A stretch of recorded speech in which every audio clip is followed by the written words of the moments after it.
Hello students, कैसे हैं आप सब। आज के इस वीडियो में हम जो फिजिकल क्वांटिटीज हैं उसके डायमेंशनल एनालिसिस को आगे बढ़ाएंगे।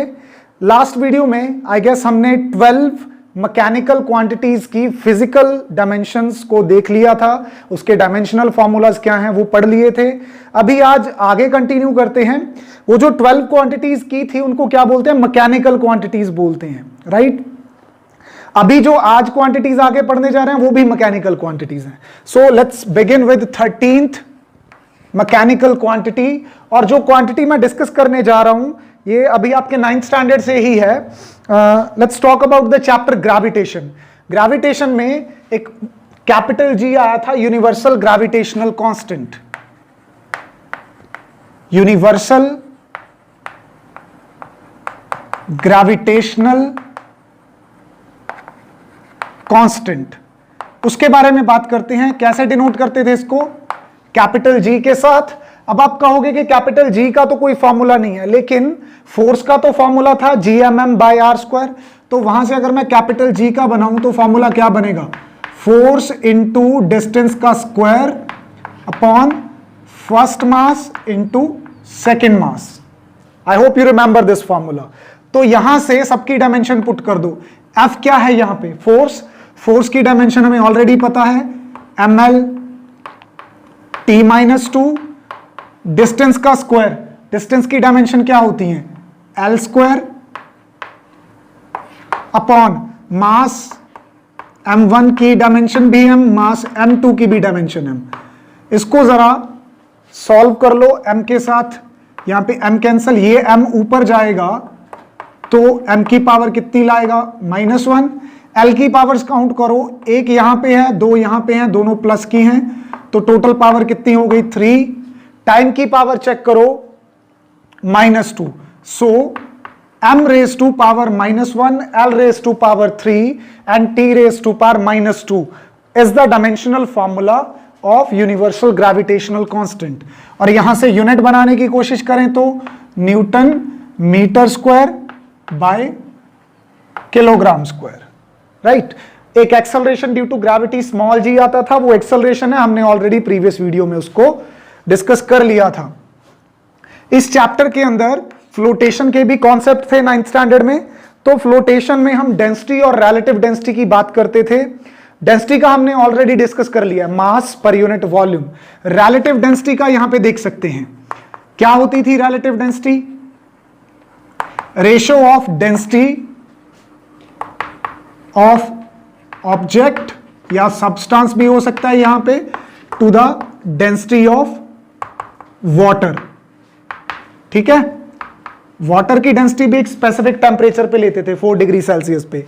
अगर दोनों को यहां पे डिवीजन की फॉर्म में लें तो ऊपर भी डेंसिटी है, नीचे भी डेंसिटी है। तो ऊपर भी क्या आएगा, ml-3, और नीचे भी क्या आएगा, ml-3। तो ये तो पूरे का पूरा कैंसिल हो गया यहां पे।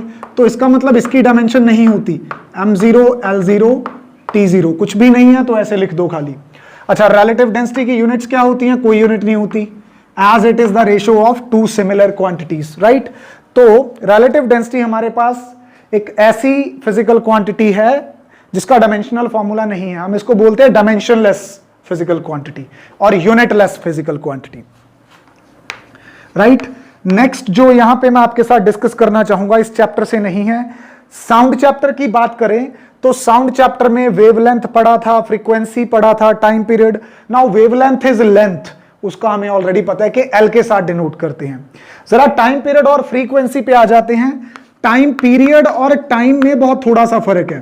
देखो, टाइम का मतलब होता है कितना भी टाइम, टाइम पीरियड का मतलब होता है कि एक इवेंट पूरा होने में कितना टाइम लगा। जैसे एक बार गोल गोल घूमने में कितना टाइम लगा, एक बार ऑसिलेट करने में कितना टाइम लगा, 1 सेकेंड 2 सेकेंड। हार्ट बीट होती है, एक बीट होने में कितना टाइम लगा, उसको बोलते हैं time period. So time period is nothing but time.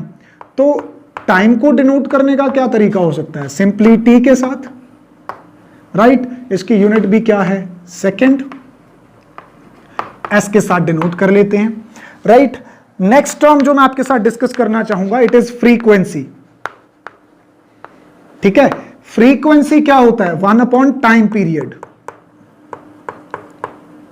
या दूसरा होता था फ्रीक्वेंसी का number of oscillations divided by time. अब नंबर ऑफ ऑसिलेशन अगर एक है तो उसको पूरा करने में टाइम कितना लगेगा, टाइम पीरियड के जितना, सो 1 by time period is also good. तो यहां पे बन जाएगा 1 बाय टी।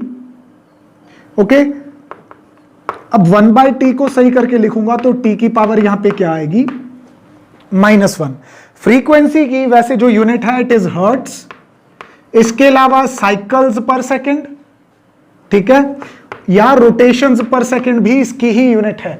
आपकी गाड़ी में जो इंजन्स लगे होते हैं उसमें आपको एक स्पेशल मीटर दिया जाता है जिसमें आरपीएस लिखा जाता है या आरपीएम लिखा होता है, रोटेशंस पर मिनट, लेकिन अगर मैं सेकंड में कन्वर्ट कर दूं तो वो रोटेशंस पर सेकंड आ जाएंगी।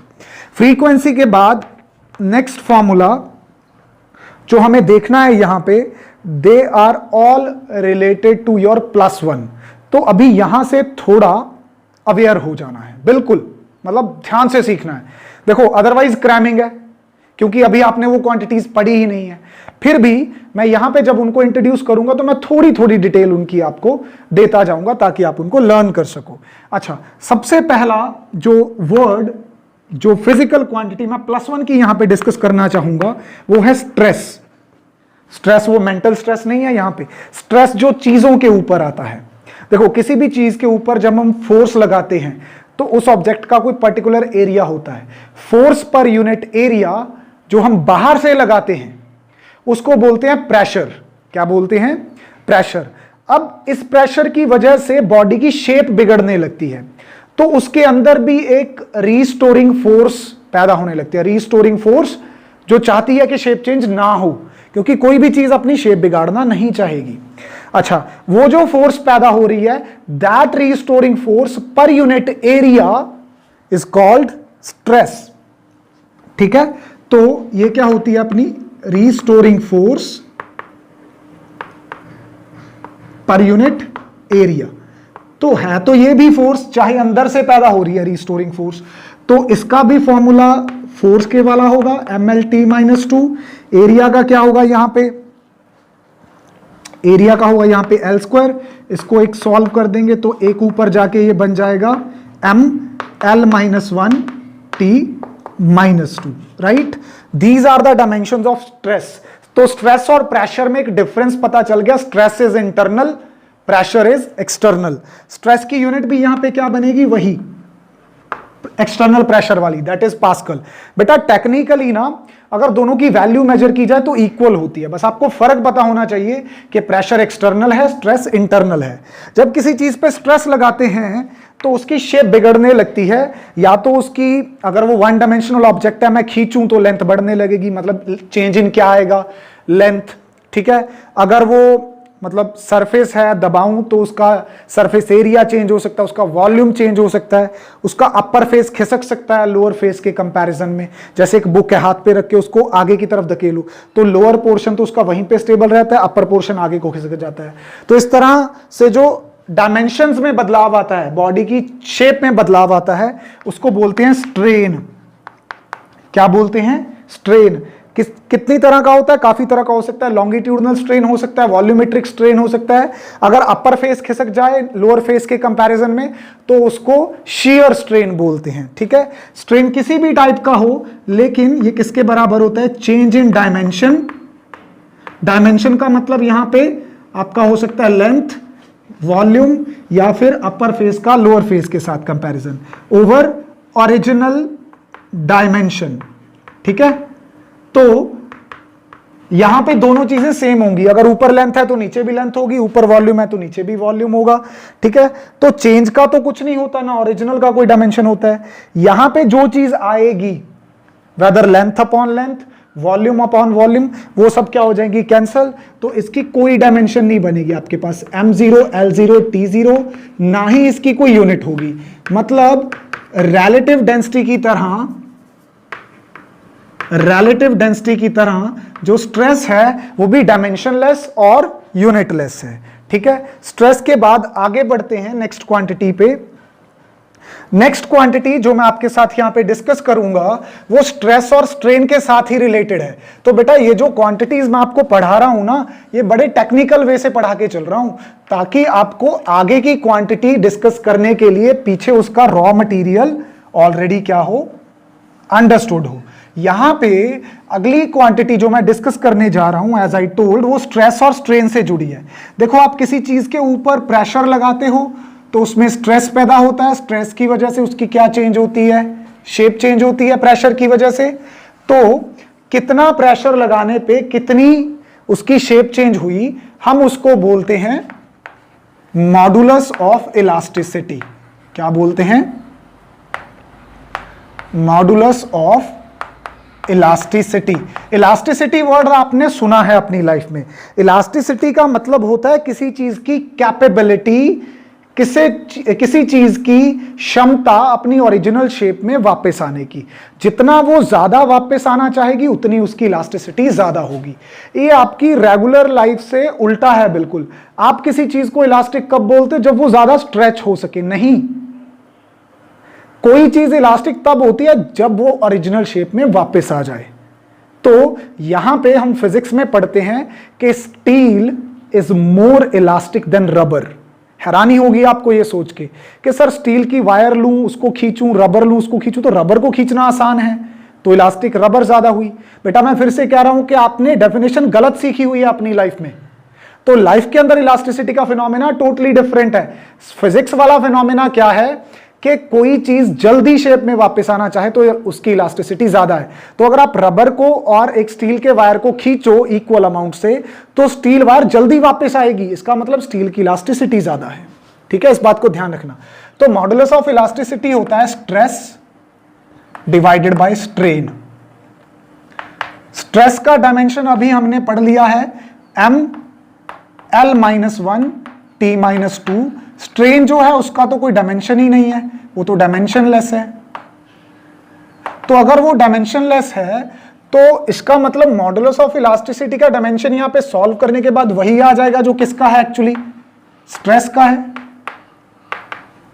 अच्छा, मॉडुलस ऑफ इलास्टिसिटी क्योंकि स्ट्रेस अपॉन स्ट्रेन है, स्ट्रेस की यूनिट हो गई पास्कल, स्ट्रेन की कोई यूनिट नहीं होती, तो मॉडुलस ऑफ इलास्टिसिटी की भी डायमेंशन यहां पे क्या हो गई, पास्कल या न्यूटन पर मीटर स्क्वायर। इंटरेस्टिंग बात यहां पे ये है कि मॉडुलस ऑफ इलास्टिसिटी 3 तरह का होता है।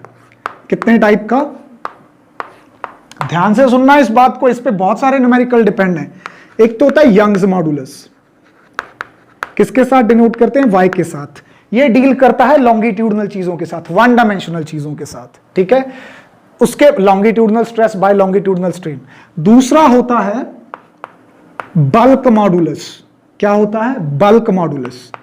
किससे डिनोट करते हैं? बी के साथ। ये डिनोट करता है volumetric stress to the volumetric strain.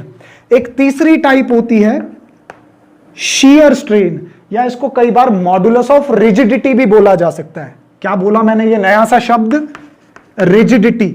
Rigid word का मतलब होता है अपनी शेप को बनाए रखना। एग्जाम्पल के तौर पे बेटा सपोज करो मेरे पास ये किताब है, यहां पे इसके 2 फेस हैं, एक लोअर फेस है, एक अपर फेस है, दोनों के बीच में ये इसका साइड वाला पोर्शन है ये। अच्छा, अभी किताब को यहां पे रख लूं, can you see upper portion? ये तो थोड़ी पुरानी है किताब इसीलिए आपको थोड़ा टेढ़ा दिख रहा है, वरना ये एक्चुअली क्या है, सीधा। अच्छा, अगर अपर फोर्स पे आगे को फोर्स लगाऊं तो तुम देखोगे कि इसका ये वाला साइड आगे को खिसक गया। मतलब अपर वाला प्लेन लोअर वाले प्लेन के कंपैरिजन में जब आगे मूव कर जाए तो उसको बोला जाता है, इसको बोलते हैं टेंजेंशियल स्ट्रेस, क्योंकि अलोंग द टेंजेंट लगाया। और इसको स्ट्रेन को बोलते हैं टेंजेंशियल स्ट्रेन या फिर शियर स्ट्रेन। इन दोनों की रेशो को बोलते हैं शियर मॉडुलस, और इसको डिनोट करते हैं हम जी के साथ। तीनों में से कोई भी नाम आपको आ जाए, है तो ये तीनों किसकी टाइप, मॉडुलस ऑफ इलास्टिसिटी की टाइप। तो जो मॉडुलस ऑफ इलास्टिसिटी का डायमेंशनल फॉर्मूला है वही यंग्स मॉडुलस, बल्क मॉडुलस और शियर मॉडुलस का फॉर्मूला है। तो पेपर में कंफ्यूज बिल्कुल नहीं होना है, यहां पे जो मतलब मॉडुलस ऑफ इलास्टिसिटी से वही इन तीनों से है। ये आपको एक ट्रिक बता दी मैंने यहां पे आपकी कंफ्यूजन को दूर करने के लिए। ठीक है, मॉडुलस ऑफ इलास्टिसिटी से अगर हम थोड़ा सा यहां पे आगे बढ़ते हैं तो हमारे पास आ जाता है अगली क्वांटिटी, ये है बिल्कुल नई, क्या है, सरफेस टेंशन। कहां कहां से आ रहे हैं ये word, stress, tension, mental stress देने आ गए क्या, मेंटल टेंशन देने आ गए, नहीं, आपके दिमाग में नए नए कॉन्सेप्ट्स डालने के लिए आए हैं। सरफेस टेंशन क्या होती है, आपने ट्रैम्पोलिन देखी होगी जिसपे वो कई बार एथलीट्स खड़े होकर जंप कर सकते हैं, वो एक ब्लैक कलर की होती है ट्रैम्पोलिन। बेटा लिक्विड कोई भी हो चाहे, उसकी जो टॉप सरफेस होती है ना, गिलास में पानी भर लिया इतना, पानी की जो टॉप सरफेस है वो ट्रैम्पोलिन की तरह काम करती है। उसके ऊपर आपने कभी देखा होगा कोई मच्छर बैठ जाए, कोई मक्खी बैठ जाए, उसके ऊपर फ्लॉट करते रहते हैं, डूबते नहीं है उसमें। आप थोड़े से ब्लैक पेपर होती है ना, काली मिर्च, उसके दाने ले लो, उसको आहिस्ता से ऊपर रखो, वो फ्लॉट करते रहेंगे। ठीक है, ये क्यों होता है ऐसा, क्योंकि लिक्विड की टॉप सरफेस ना एक स्ट्रेच्ड मेम्ब्रेन, एक खिंची हुई झिल्ली की तरह काम करती है, जैसे ट्रैम्पोलिन होती है। तो कोई भी चीज अगर उसके ऊपर टिकती है तो वो फटाफट से अपना एरिया क्या करने लगते हैं, रिड्यूस करने लगते हैं। ठीक है, तो सरफेस टेंशन क्या होती है, force on the molecules of the top layer of the liquid. कौन लगाते हैं ये फोर्स, बल्क वाले। सिंपल सी बात समझाता हूं, ये टॉप लेयर है ना, किसकी बनी होगी, मॉलिक्यूल्स की ही बनी होगी ना। ये जो बल्क में है, यहां पे भी पानी है, यहां सब जगह पानी है, तो पानी के अंदर भी क्या है, मॉलिक्यूल। तो ये जो बल्क वाले मॉलिक्यूल्स है ना, ये पता है क्या करते हैं, सरफेस वाले मॉलिक्यूल्स को तंग करते हैं, ये इनको खींच लेते हैं, खींच के रखते हैं ताकि इनका सरफेस एरिया क्या रहे, कम रहे। अब आप कहोगे कि सर मेरी लाइफ में इसका क्या रोल है। बेटा बहुत सारी चीजें हैं जो एक्सप्लेन कर सकते हो। एक एग्जांपल लेता हूं यहां पे एक बहुत बढ़िया डिश की। सर्दियों में हम सबको सूप बड़ा पसंद है, vegetable soup, non veg soup कोई अगर प्रेफर करता है। तो ये जो सूप हैं ये आपको कब बहुत अच्छा टेस्ट देते हैं, जब ये गरम गरम होते हैं। अगर सूप ठंडा हो जाए तो उसका टेस्ट नहीं आता। इसका रीजन जाना है आपने कभी, क्या हो जाता है ठंडे सूप को, उसका इतना अच्छा टेस्ट क्यों नहीं होता। हम कोई सब्जी खाते हैं, वेजिटेबल खाते हैं ग्रेवी वाली, तो उसकी जो ग्रेवी होती है उसका टेस्ट तभी क्यों ज्यादा अच्छा लगता है जब वो थोड़ा हॉट होता है। द रीजन इज कि वहां पे जो ग्रेवी है या सूप है उसकी जब वो गर्म होता है तो सरफेस टेंशन कम होती है, जिसकी वजह से वो पूरी की पूरी जीभ के ऊपर फैल जाता है और आपके टेस्ट बर्ड्स को या जो टेस्ट सिग्नल्स होते हैं इनको एनहांस करता है, इनको एक्टिवेट करता है, आपको ज्यादा टेस्ट आता है। लेकिन जब ये ठंडा होगा तो ये आपकी जीभ के ऊपर फैल नहीं पाएगा, जिससे इसका टेस्ट कम आएगा। तो बहुत कॉमन सी जगह पे ये आपकी लाइफ में अप्लाई होता है। इसके अलावा और बहुत सारी चीजें हैं। रेन ड्रॉप्स स्फेरिकल क्यों होती हैं, सरफेस टेंशन की वजह से। ठीक है, और बहुत सी चीजें हैं मेरे पास। यहाँ पे पेंटिंग जब आप करते हो तो ब्रश को जब पेंट में डुबोते हो और बाहर निकालते हो तो एक बढ़िया सा ऐसे इकट्ठे से हो जाते हैं उसके ब्रेसल्स, वो किसकी वजह से, सरफेस टेंशन की वजह से। ठीक है, तो सरफेस टेंशन होती है फोर्स अपॉन लेंथ। लेंथ किस चीज की, वो जो ऊपर सरफेस है उसकी डायमीटर की। ठीक है, तो फोर्स अपॉन लेंथ जो है इट इज सरफेस टेंशन। अब आपको बहुत बारीकी से समझा दिया। फोर्स होती है mlt-2 और सरफेस टेंशन होती है L। L से L कैंसिल कर दें तो सरफेस टेंशन आती है mt-2। और यहां से इसकी यूनिट बनाने की कोशिश करें तो फोर्स हो गया न्यूटन, लेंथ हो गया मीटर, तो न्यूटन पर मीटर। ठीक है बेटा, समझ में आया। अच्छा, एक और क्वांटिटी जो मैं यहां पे डिस्कस करना चाहूंगा वो होती है सरफेस एनर्जी। क्या होती है बेटा, सरफेस एनर्जी की डायमेंशन सरफेस टेंशन वाली ही होती है। तो यहां पे आपको कुछ नया सीखने की जरूरत नहीं है। ठीक है, सरफेस एनर्जी के बारे में हम आगे कभी डिटेल में पढ़ लेंगे। ठीक है, तो ये सेम चलेंगे इसकी, यहां पे भी सेम और यहां पे भी सेम। ठीक है, हालांकि सरफेस एनर्जी की थोड़ी सी डेफिनेशन डिफरेंट है सरफेस टेंशन से, पर न्यूमेरिकली ये इक्वल आते हैं। ठीक है, आगे चला जाए तो अगली जो नई क्वांटिटी आपको सिखाने जा रहा हूं मैं, उसका बेसिक आपको पता है, उसी के जैसी चीज है, नया सा नाम फिर आने वाला है, कोएफिशिएंट ऑफ विस्कोसिटी। इसमें क्या बताने वाला हूं मैं, सपोज आपके पास कोई यहां पे एक सरफेस है, this is the first body, this is the second body. Second body को फर्स्ट बॉडी के ऊपर रखा। अभी अगर मैं सेकंड बॉडी को मूव करवाता हूं तो मुझे इस बॉडी के ऊपर क्या लगानी पड़ी, फोर्स। क्यों लगानी पड़ी, क्योंकि इसकी सरफेस और इसकी सरफेस के बीच में फ्रिक्शन था। क्या था, फ्रिक्शन, सॉलिड फ्रिक्शन। तो ये सॉलिड फ्रिक्शन इस ऑब्जेक्ट को इस ऑब्जेक्ट के ऊपर मूव करने से रोक रहा है। तो ये तो रही सॉलिड्स की बात। अगर बात करूं बेटा मैं लिक्विड्स की, तो लिक्विड फ्लो करते हैं इन टर्म्स ऑफ लेयर्स। किसकी फॉर्म में मूव करते हैं,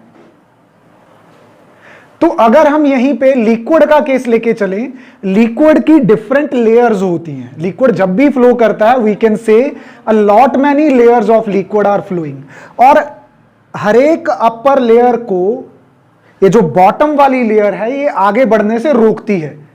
तो उस प्रॉपर्टी को जिसके अंदर लिक्विड अपनी टॉप लेयर को रोकता है, किसके थ्रू, बॉटम लेयर के थ्रू आगे बढ़ने से, उस केस में हम उस तरह की रेजिस्टेंस को, उस तरह की रुकावट को विस्कोसिटी बोलते हैं। क्या बोलते हैं, विस्कोसिटी।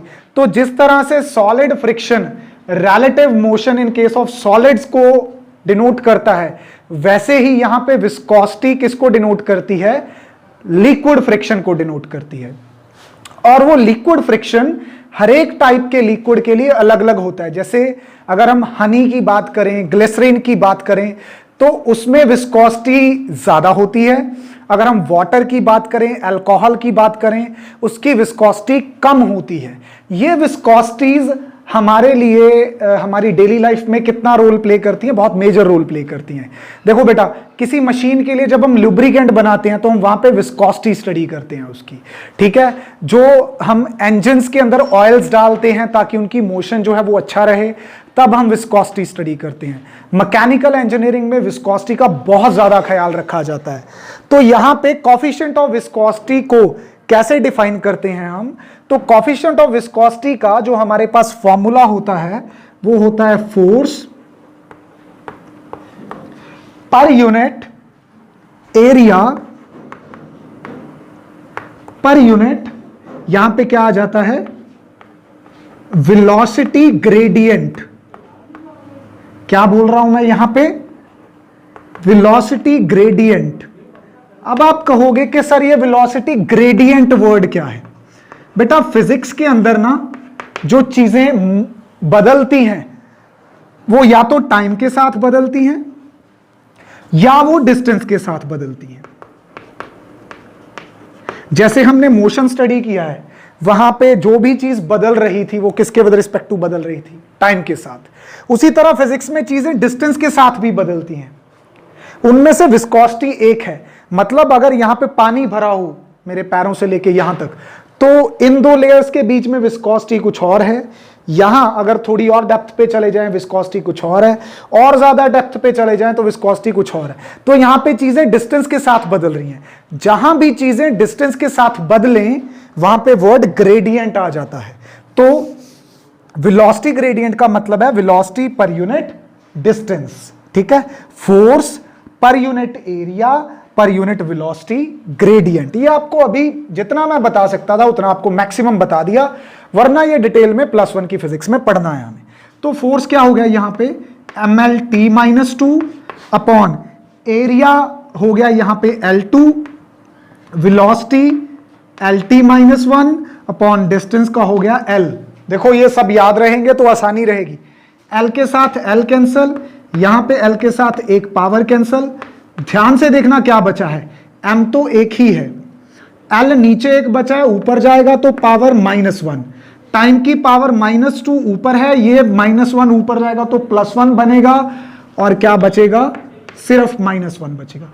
तो ml-1 t-1 ये किसकी डायमेंशंस है, कोफिशिएंट ऑफ विस्कोसिटी की। बेटा ये मॉडुलस ऑफ इलास्टिसिटी और coefficient of viscosity highly important है आपके न्यूमेरिकल्स के लिए।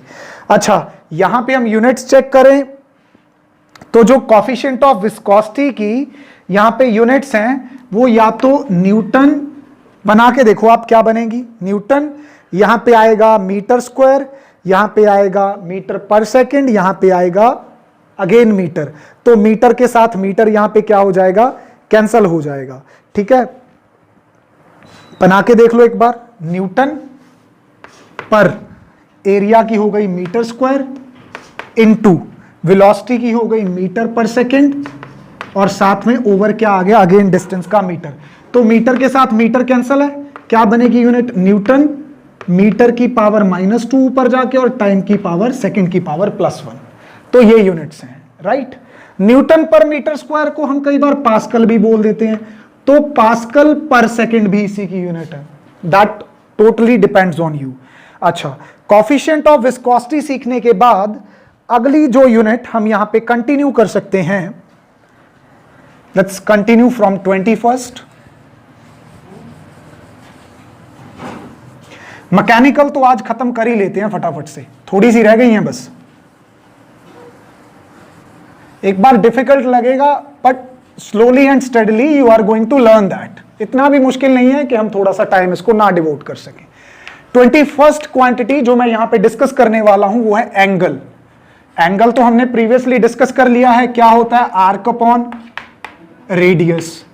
ठीक है, अब आर्क भी लेंथ है, रेडियस भी लेंथ है, तो डायमेंशन क्या हो गई, m0 l0 t0। इसका मतलब इसकी कोई डायमेंशन नहीं है, तो एंगल इज डायमेंशनलेस। पर एंगल की एसआई यूनिट तो हम अब सीख चुके हैं कि क्या होती है, रेडियन। ठीक है, तो अगर आपसे एग्जाम में पूछा जाए name one quantity which is dimensionless but having units, वो कौन सी होगी, यहां पे एंगल रहेगी। इवन अगर मैं यहां पे ट्रिग्नोमेट्रिक रेशियोज की बात करूं, sine theta, cos theta, tan theta, वो भी ट्रिग्नोमेट्री के according perpendicular upon base, base upon hypotenuse, perpendicular upon base या परपेंडिकुलर अपॉन हाइपोटेन्यूज, कुछ भी हो सकता है। तो वहां पे भी लेंथ अपॉन लेंथ बनेगा। इसका मतलब T ratio sine cos tan की भी कोई यूनिट वहां पे या कोई डायमेंशन नहीं होती। Those are unitless as well as dimensionless. अच्छा, नेक्स्ट थिंग जो मैं आपसे डिस्कस करना चाहूंगा वो है एंगुलर वेलोसिटी। बेटा मैंने आपको बताया था मोशन मेजरली दो तरह का पढ़ेंगे, लीनियर मोशन या फिर एंगुलर रोटेशनल मोशन। तो लीनियर मोशन में जो वेलोसिटी होती है उसको लीनियर वेलोसिटी बोलते हैं। एंगुलर मोशन, उसके अंदर रोटेशनल मोशन के अंदर जो वेलोसिटी होती है उसको एंगुलर वेलोसिटी बोलते हैं। एंगुलर वेलोसिटी क्या होती है, angle subtended per unit time. कोई चीज अगर गोल गोल घूम रही है ऐसे जैसे घड़ी की सुइयां, तो कितना रोटेशन आ रहा है कितने टाइम में। जितना तेजी से घूमेंगी हम कहेंगे इसकी एंगुलर वेलोसिटी बहुत ज्यादा है, जितना स्लोली घूमेंगी हम कहेंगे इसकी एंगुलर वेलोसिटी कम है। तो एंगल पर यूनिट टाइम। अब एंगल की तो कोई डायमेंशन नहीं है, यहाँ पे m0 l0 t0। टाइम की क्या है, t1, t की पावर 1। तो अगर मैं यहाँ पे फॉर्मूला बनाऊं तो क्या बनेगा, t⁻⁻1। और एंगुलर वेलोसिटी की यूनिट क्या आएंगी यहाँ पे, रेडियन पर सेकेंड। t की पावर -1 और किसकी यूनिट्स आई थी, डायमेंशंस आई थी, फ्रीक्वेंसी की। तो अगर आपसे कोई पूछ ले कि m0 l0 t-1 किन दो क्वांटिटीज का फॉर्मूला, तो आप कहोगे एंगुलर वेलोसिटी। नेक्स्ट क्वांटिटी फटाफट से देखते हैं। एंगुलर वेलोसिटी के बाद हम यहां पे जो वर्ड सीखने जा रहे हैं, सबसे पहले हम सीखते हैं मोमेंट ऑफ इनर्शिया। क्या सीखते हैं, अच्छा इनर्शिया तो हमें ऑलरेडी पता है क्या होता है, कि जब कोई बॉडी स्ट्रेट लाइन मोशन में होती है तो वो या रेस्ट में होती है तो वो अपने आप अपनी स्टेट चेंज नहीं कर पाती। This inability of a body, ये मजबूरी उस बॉडी की कि वो अपने आप अपनी स्टेट नहीं चेंज कर सकती। रेस्ट में है तो रेस्ट में रहेगी, मोशन में है तो मोशन में रहना चाहेगी। इसको बोलते हैं इनर्शिया। और ये सिर्फ और सिर्फ किस पे डिपेंड करता है, मास पे। पर बेटा अगर कोई चीज रोटेशनल या सर्कुलर मोशन में है तो उसके इनर्शिया को हम मोमेंट ऑफ इनर्शिया बोलते हैं। मोमेंट शब्द का मतलब यहां पे रोटेशन से है। मोमेंट शब्द का मतलब क्या है, रोटेशन। तो किसी बॉडी की रोटेशन के टाइम पे जो इनर्शिया होता है उसको मोमेंट ऑफ इनर्शिया बोलते हैं। मोमेंट ऑफ इनर्शिया को आई के साथ डिनोट करते हैं। मोमेंट ऑफ इनर्शिया जो है ये सिर्फ मास पे नहीं बल्कि स्क्वायर ऑफ रेडियस पे भी डिपेंड करता है। रेडियस क्या, जितनी उसकी रोटेशन के वजह से क्या है, रेडियस है, सेंटर से लेके एज तक का डिस्टेंस। तो मोमेंट ऑफ इनर्शिया होता है मास इनटू रेडियस का स्क्वायर। तो मास क्या हो गया यहां पे m और रेडियस क्या हो गया l का स्क्वायर। तो मोमेंट ऑफ इनर्शिया का फॉर्मूला हो गया ml2। और अगर यहां पे हम उसकी यूनिट्स बनाने की कोशिश करें तो मास की यूनिट हो गई किलोग्राम और रेडियस की हो गई metre square. So moment of inertia क्या होता है? Inertia of a body when it is in rotational motion. Dimensions क्या आ गई? ml2 unit kilogram metre square. अगली क्वांटिटी जो मैं आपके साथ डिस्कस करूंगा that is angular acceleration. Angular acceleration क्या होती है? जिस तरह से लीनियर एक्सेलरेशन होती है change in linear velocity per unit time, उसी तरह से एंगुलर एक्सेलरेशन होती है change in angular velocity per unit time. तो थोड़ा थोड़ा फर्क आ रहा है इन चीजों में। एंगुलर वेलोसिटी की डायमेंशंस क्या हैं? t-1 ऊपर अभी किया। नीचे टाइम की डायमेंशन क्या है? t। इसको भी ऊपर लेके आऊंगा तो पावर -1, तो ये क्या बन जाएगा? t की पावर -2। और एंगुलर एक्सेलरेशन की यहां पे यूनिट चेक करें तो क्या बनेगी? रेडियन पर सेकेंड, यानी कि रेडियन पर सेकेंड स्क्वायर। नेक्स्ट क्वांटिटी जो मैं यहां पे डिस्कस करूंगा इट इज एंगुलर मोमेंटम। ध्यान में रहे बेटा, मूवमेंट वर्ड कुछ और है, मोमेंटम वर्ड कुछ और है। एंगुलर मोमेंटम इसका डिनोशन जो है वो L के साथ करते हैं। एंगुलर मोमेंटम इक्वल किसके होता है? मूवमेंट ऑफ इनर्शिया मल्टीप्लाई, साथ में क्या आता है? Angular velocity. देखो एक सिंपल सी एनालॉजी बना के समझाता हूं। लीनियर मोमेंटम होता है mass into velocity, P is equal to mv। Angular momentum P की जगह क्या आ गया? L। अच्छा, जो काम लीनियर मोशन में मास करता है वही काम मोमेंट ऑफ इनर्शिया किसमें करता है? रोटेशनल मोशन में। तो मास की जगह यानी कि इनर्शिया की जगह क्या आ गया? Movement of inertia. अच्छा, जो काम यहां पे लीनियर वेलोसिटी करती है वो काम यहीं पे एंगुलर वेलोसिटी करती है। तो यहां पे क्या आ जाएगा? I omega. ठीक है, ओमेगा किसका सिंबल है? एंगुलर वेलोसिटी का। तो मूवमेंट ऑफ इनर्शिया का फॉर्मूला यहां पे हो गया ml2, राइट। एंगुलर वेलोसिटी का हो गया t-1। तो यहां पे क्या फॉर्मूला बनेगा? ml2 t-1। देखो कितनी कॉम्प्लेक्स चीजें हैं पर समझ ले तो कितनी आसान है। एंगुलर मोमेंटम का अगर यहां पे फॉर्मूला बनाया जाए, यूनिट बनाई जाए, तो मोमेंट ऑफ इनर्शिया की यूनिट क्या है? मोमेंट ऑफ इनर्शिया की यूनिट है किलोग्राम मीटर स्क्वायर। साथ में एंगुलर वेलोसिटी की यूनिट क्या है? रेडियन पर सेकेंड। तो यहां पे एंगुलर मोमेंटम की जो यूनिट बन जाती है वो बन जाती है किलोग्राम मीटर स्क्वायर रेडियन पर सेकेंड। ठीक है, नेक्स्ट क्वांटिटी जो हम यहां पे डिस्कस कर सकते हैं फटाफट से, कौन सी बची है देख लें एक बार। आई गेस यहां पे खत्म कर दी मैंने। अच्छा, एक काम ना आपको मैं यहां पे अपनी तरफ से देके चल रहा हूं। मैंने ग्रेडियंट वर्ड बता दिया है। एक तो आप वेलोसिटी ग्रेडियंट अपने आप करना क्या होता है, ठीक है, ये आपका टास्क है और मुझे आप नीचे कमेंट सेक्शन में भी बता सकते हो। Velocity gradient, pressure gradient, velocity gradient, pressure gradient, और यहां पे जो दूसरी चीज डिस्कस करूंगा मैं वो, इसको आप फोर्स ग्रेडियंट भी बोल सकते हो या फोर्स कांस्टेंट भी बोल सकते हो, मतलब इनका एक ही होता है। ठीक है, जरा मुझे इन तीनों की डायमेंशन बना के बताना सब चीजें इनके बारे में।